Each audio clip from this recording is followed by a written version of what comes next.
as soon as I am aware that I'm awake, I snuggle my face against my silk pillowcase and I say, I love my silk pillowcase. And then I say, and I love my side sleeping pillow. And I love my wool mattress topper. And I've created a bit of a haven in my bedroom. I love this. I'm right there with you. So what else do you love? Let's keep going. I'm so grateful for my silk duvet. I'm grateful for my mattress. I'm grateful for my bedding.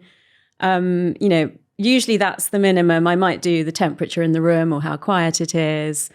Do you say it out loud or do you just say it to yourself? I say it in my mind. Okay. Then I just do some deep breathing, in kind of every direction of my chest, like it's a barrel, and just have a feel for if there's any areas of tension. Then to actually get out of bed, I start thinking about how much I'm going to savor my cup of tea.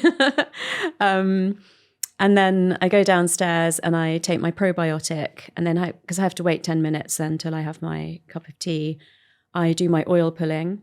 And then I make my cup of English breakfast tea or matcha like a complete ritual and sit and really savor it and enjoy it. And then I pick up my phone and look at my messages. How does this help you? And how does this help your brain? So I think the thing about this gratitude practice that's to do with the tangible things that are around me is that it stops. What usually happens to people is that you start thinking, what do I have to do today? What time is it? What am I going to wear today? And because I don't keep my phone in my bedroom, I can't reach for that and start like getting bombarded by the outside world before I've had a chance to set myself up how I want to.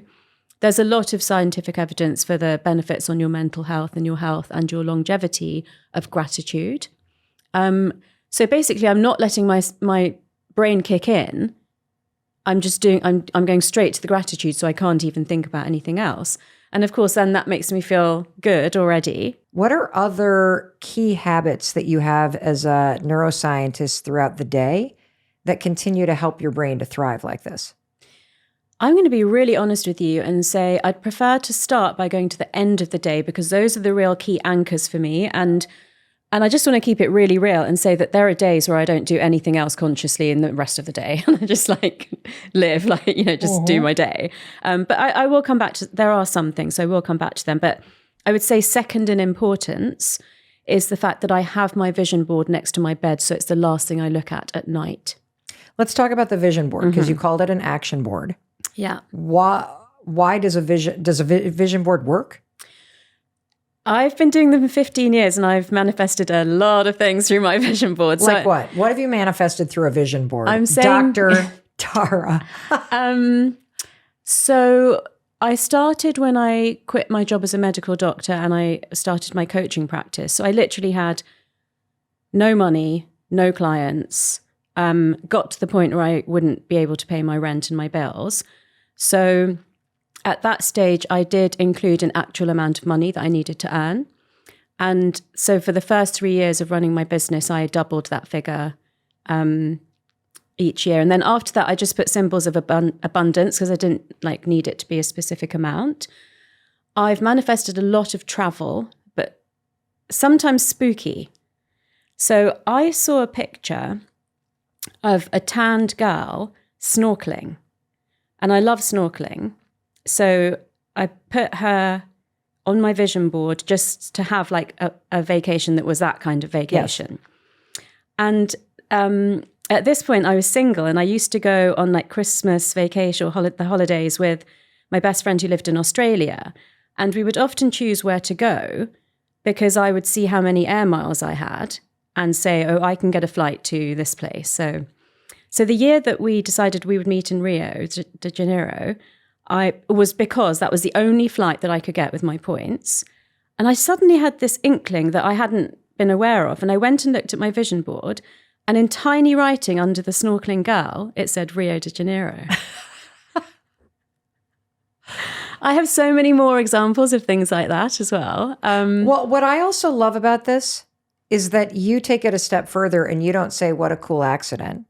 You say, I manifested that. Mm.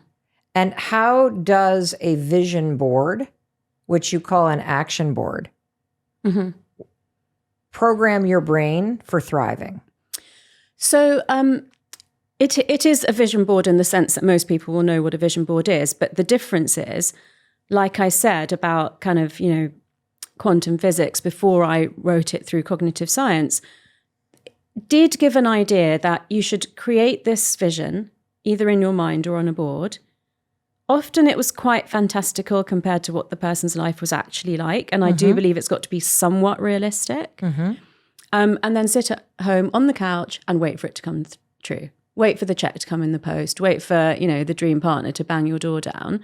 I just don't believe that that's possible. I believe that you have to be out there doing things to move yourself towards those goals, so that the board is simply a reminder to do the selective filtering, selective attention and value tagging to your brain to keep those things at the front of your mind and not let life get in the way. Because it's so easy to, just get busy with kids and work and forget, not every day remember what are the things that you want. But if you're seeing the board every day, then it does just help to bring it back to the front of your mind. And also some people can't do visualization.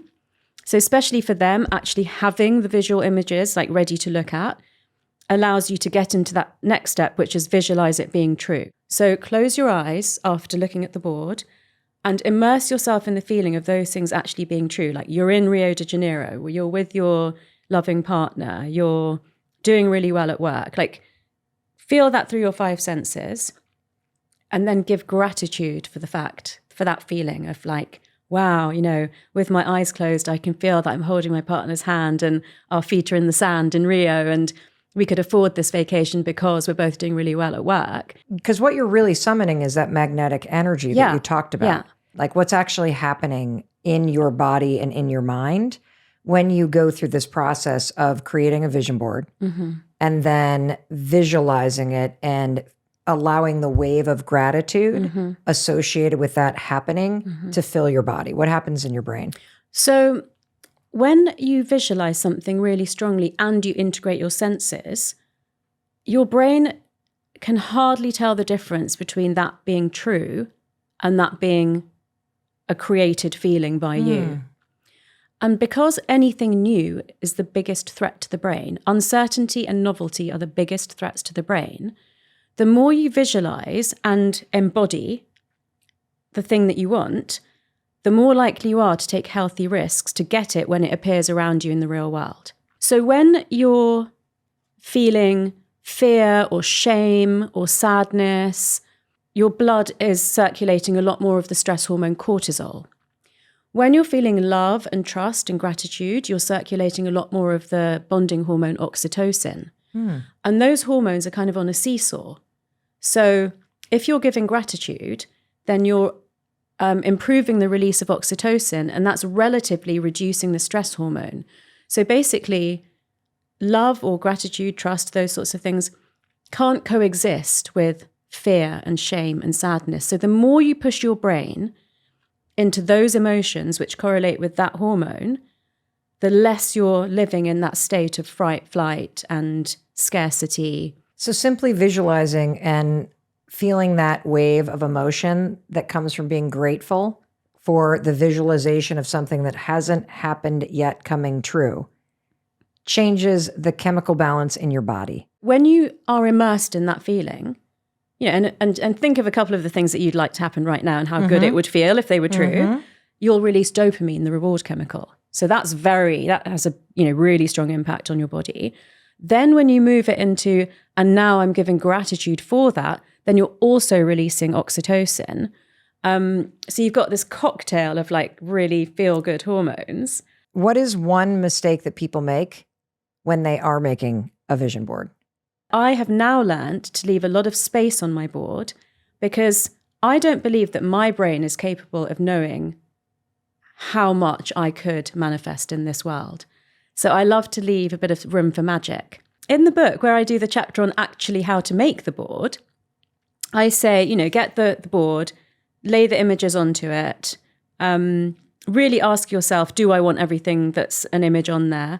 And if there's something that you thought you wanted but it doesn't resonate, remove it. Have another flick through the magazines. And if there's an image that isn't something that you thought you wanted but it really speaks to you, try fitting that in. leave it overnight. And I specifically said in a windproof, childproof, pet-proof place. And then come back the next day after having slept on it. And if you're sure that it's correct, then glue it into place. And then I start speaking to people who say to me, yeah, I've done all that, but I just haven't glued it yet. And so I said, oh, did you do it yesterday? No, months ago. And I just can't bring myself to glue it down. I don't understand why. And I had, having been an experienced coach now for 15 years, I just had the answer to that just came into my mind through my gut. And it was, you don't want to glue it down because you don't really believe that you deserve it. And the tears just came, and it was the truth. So it was, these are the things that I want, but if I glue them down, I'm saying that I actually think I should get them.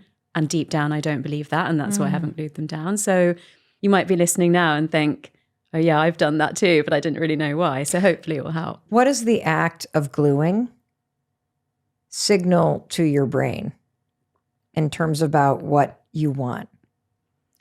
And would you do that gratitude wash as you're doing it as a way to tap into magnetic energy? Because that's probably very thick old wiring. I actually said that to somebody recently where I was like, I don't even want to tell you that because I feel like I'm like scared to say I want that thing. Yeah. I feel like if you're gluing it down, you really mean it, right? And so if there's hesitation, that could be hard. I have never thought of this before, but your idea is brilliant. If you do it whilst giving gratitude, it'll probably make it feel much easier. It's a bit more like, I'll just be so grateful if this comes true. And I'm happy to partially put it out there and partially make the effort to do it. When I had my first one, when I was really broke, I was living in a studio apartment and it was in the bathroom, which meant that anyone that came to my studio would see it. And it had a specific amount of money on it. And it's very un-British to talk about money. And it really, how much money was on it? £35,000. So really not very much. And so I thought, okay, this is a bit embarrassing. But then I thought, well, anyone that I actually invite into my, apartment who then uses my bathroom has got to be a close friend. So that just has to be okay. And I got so much positive feedback from people saying, oh yeah, I looked at your vision board and, I can help you with that thing that I saw. And it was so sweet. I can hear everybody now moving their vision boards from their bedside table to the bathroom. Okay, we're going to put this right in the bathroom. Through manifesting, you're about to teach us how to rewire our brain and train it toward abundance.